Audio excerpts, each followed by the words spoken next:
And pop music producer and railway enthusiast Pete Waterman is on a special mission in Gloucestershire. I'll be finding out why a quiet country vicar created the most famous steam engine in the world. Wow, what a voice.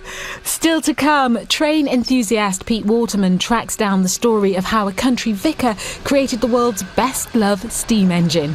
But first, we've music from Edinburgh.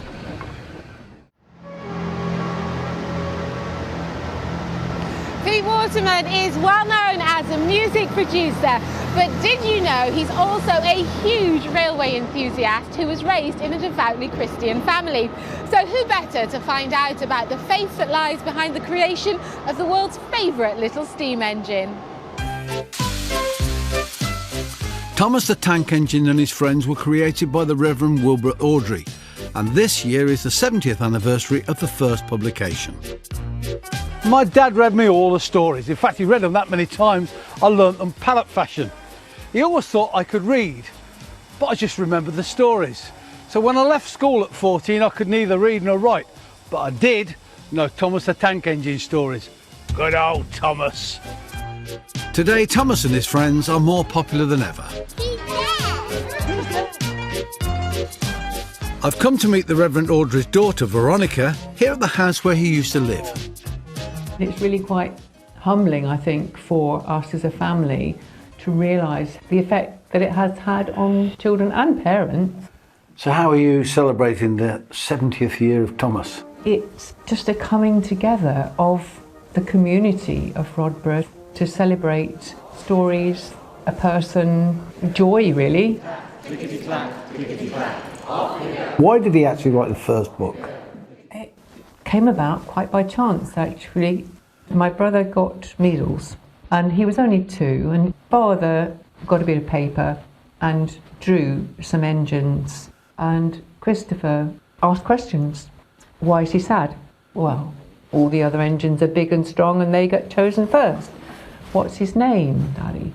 First name that came into father's head was Edward. And so between them, they built up a story about Edward's day out. Thomas wasn't in the very first book, but Thomas has become the cheeky representative. And quite right, I think. Do you think your father wrote these as a moral episode? He felt very strongly that this was God's world, and there are rules. If you want to break them and do something that's not quite right, then that's up to you. But there will be consequences. Henry, James and Gordon were miserable. They had been shut up for several days for being naughty. Because I was from a very religious family, and they definitely saw that these books, for me as a young child, that it would teach me the rules, and it has.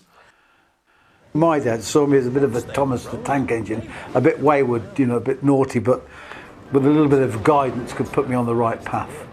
Well, the moral of these books was you've got to be within the bounds and help people out. I think probably that did come through more than my father realised. Quite honestly, children did like to have boundaries. But I will let you out now if you promise to be good. Yes, sir, said the 3 engines, we will. The story I remember was where Thomas can't get the carriages up the hill. And it's I think I can. And I thought that was if you try again. No! You said you were going to be good! People don't give kids enough intelligence that they can work these stories out. And I think they do work them out. In their own ways, they're Robin Hood, they're Galahad and Sir Lancelot. Then Gordon helped pull Percy out from the bank. But it's all we're taught, with model trains. I think you're absolutely right, Pete. As well as providing moral fibre for generations of kids, the Reverend Audrey could have never guessed that he would have spurred a whole steam railway movement right across the world. And because of Thomas, we are far better with the heritage of railways. Thank you, Reverend. We're off on Thomas.